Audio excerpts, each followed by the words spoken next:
Hello, good morning. Our first issue is Exgratia Payments for families of COVID 19 dead. Recently in Supreme Court, a petitioner has filed a case saying that 4 lakh rupees need to be paid as ex gratia. And Supreme Court has asked the central government to give explanation on that. Central government said that we are not in a position to pay this ex gratia. Yes, under Disaster Management Act, there is a provision for compensation. But this is an unprecedented crisis. And 4 lakh rupees per the COVID dead is not financially sustainable to the central government, also to the state governments. In this context, we may not pay the ex gratia, but we are going to invest the same amount on the health infrastructure, social security, which will benefit the entire spectrum of people. In this context, the court is also looking at mortality numbers. How many people are dead due to this? What is the exact number? And there are many families who became vulnerable because of the loss of only breadwinner, and there are COVID orphans. These need care and support. Central government, yes, it said it is unable to pay this ex gratia, but at least these vulnerable sections should be provided with the support. Next issue is Jal Shakti report, Ministry of Jal Shakti report on Ganga water quality. Recently, National Human Rights Commission has ordered inquiry into the water quality of Ganga river because there were many reported incidents of throwing the dead bodies into Ganga river. After that, after the concerns of the locals, NHRC has constituted a study. It has asked the National Mission for Clean Ganga to study this water quality. National Mission for Clean Ganga is part of Namami Gange program. This particular committee kind of institution works under Ministry of Jal Shakti. It has formed a report. Water quality in terms of pH value, in terms of dissolved oxygen, biochemical oxygen demand. Based on these qualities, it tested and said that this particular water quality was not affected due to this particular thing. And NMCG also said that we have funded many projects to improve the crematoriums along the river banks of Ganga riparian states. Next issue is CDS and Theatre Command. Chief of Defence Staff recently headed this meeting on constituting theatre commands. CDS, Chief of Defence Staff, is head of Department of Military Affairs, which is under Ministry of Department. This was created newly to combine the efforts of Army, Air Force and Navy tri-services. For the better coordination, this post was created. Now, Theatre Command means a self-forming group, a self-forming tri-service group, which can be assembled quickly as possible in case of any event. This was a proposal of Kargil Review Committee. Kargil Review Committee, after the Kargil conflict, it has mentioned that delay in the gathering the forces has led to losses during the Kargil conflict. In this context, theatre commands should be the way forward. For that, there were many negotiations over a period of time. Recently, in the past 2 years, after this post of CDS, theatre commands, this proposal has got the primacy, and now they have proposed 4 integrated tri-service commands. 4 integrated tri-service commands, one under air defense, second maritime theatre commands, third one integrated eastern command, and fourth one integrated western theatre commands. This CDS has said that we are already consulting the negotiations. We are already negotiating with various ministries, also Ministry of Finance, Ministry of Defense, Ministry of External Affairs. With other ministries also we are coordinating so that we will have funding and other supports for these integrated commands. Next issue is counting the poor. From here our editorials start. Counting the poor. Poverty estimation is important. In India, poverty estimation earlier was done by Planning Commission and other independent bodies. Under Planning Commission, various committees have given the poverty estimations, including Lakadwala Committee, Suresh Tendulkar Committee, etc. The recent committee on poverty estimation is Rangarajan Committee. After Rangarajan Committee, this was constituted in 2012. After that, there's no committee which is appointed for poverty estimation. Though under Niti Aayog, Panagaria committee, Arvind Panagaria committee was appointed, it has not given any estimation. It has not given any criteria for estimation. In that context, we need to have data accuracy. As poverty rates are increasing, data accuracy is needed. To take the poverty alleviation measures and other social security measures, data accuracy and continuous inputs from various sources for the poverty estimation is the need of the hour. Next issue is Afghan War, Afghanistan War. This particular issue is in news every day, almost every day, and it will continue in next few weeks also. USA is withdrawing from Afghanistan. USA went to Afghanistan with this name War on Terror in 2001 after 9/11 attacks. It has invoked NATO's Section 5 or Article 5. Article 5 of the NATO says that collective defense mechanism should be there. If attack on one country of NATO means attack on other countries too. So NATO forces and primarily USA came on war with Afghanistan. At the time, Afghanistan was under Taliban rule.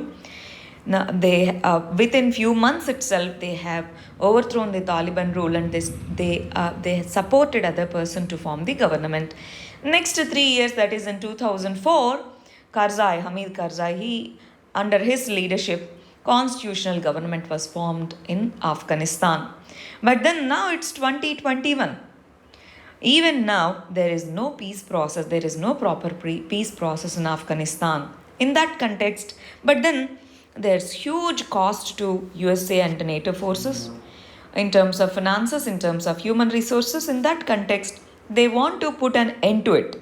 That's why last year Doha agreement was made between USA and Taliban, which said that USA will withdraw, Taliban will allow the government formation, peaceful power transition.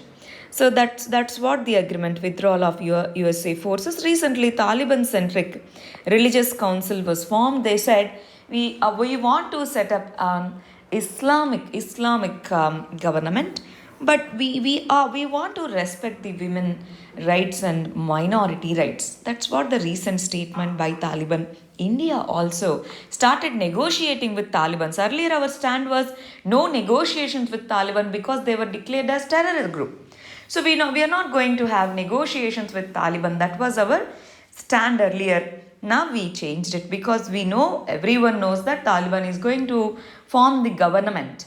And Taliban, as we have the border with Afghanistan, plus it is strategically very, very important, plus we have economic interest in Afghanistan, we want to have good ties with Afghanistan. That's why India has changed its approach towards Taliban.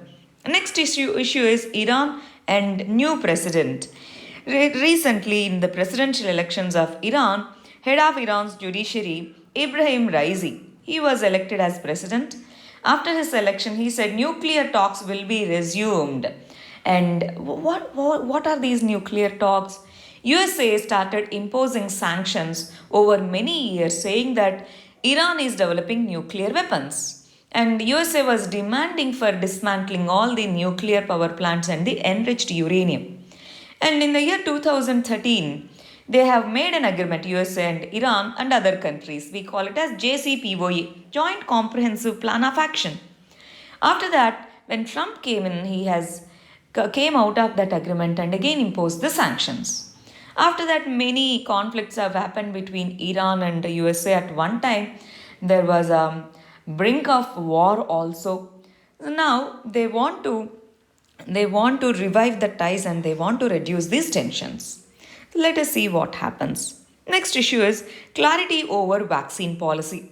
As of now, our vaccine policy follows dual market system. That means public sector procures, that is government procures some percentage of vaccines, private sector procures 25% of vaccines. This forms dual market. This particular dual market has 4 concerns. 1, investment risk of the vaccine manufacturing company. That means, what if suddenly the government changes the policy? They might have invested huge amounts in vaccine production. So what about the investment choices? Next one, lack of capacities with the small and medium private hospitals. For private hospitals, 75% overall vaccine produced are allocated. But do the private sector, especially small and medium hospitals, do they have the capabilities and money capabilities? Maybe no. Unhealthy competition, it might lead to unhealthy competition between government and the private sector, which might increase the cost of vaccines. These concerns needs to be addressed, and there's a prediction that third wave is going to hit India in next 6 to 8 weeks. In this context, we should gear up our vaccination. In this context, clarity over vaccine policy is utmost necessity. Next issue is federal structure. Recent financial federalism issues highlight this particular article. Constitutionally, it is designed in this way: fiscal dependence of states over center. To form strong center, based on the political, social, historical context of the times, center was given more powers comparatively with the states. And recently, if we observe 15th Finance Commission grants and transfers, these have been criticized because it has recommended for 41% of transfer. States were expecting more. And there are regional disparities in tax collections. GST collections have reduced. This has constrained the states to gather their resources. And then falling revenues and increasing expenditure of states, especially during COVID period, as health comes under state list, states are bearing huge burden, but their resources are less. In that context, there needs to be rebalance in the fiscal federal structure. More financial resources with the states because they have more responsibilities that will redress this particular conflict in the fiscal federalism. Final issue is decriminalizing suicides. Section 309 of IPC provides penal provisions for the attempt of suicide. WHO says that India has highest suicide rates in South Asia region. This provision of penalizing the suicides, that is taking off one's own life, is seen as a crime. But in general, in a society, if we take why suicides happen, because of mental health issues might be, or psychological issues, or the problems, distress among the people. In this context, addressing these distresses and the problems is the solution, not penalizing the victim. So this needs to be actively considered. Already there's a bill proposed, but it was not passed. In this context, we need to consider this in the present context. Thank you very much. All the very best.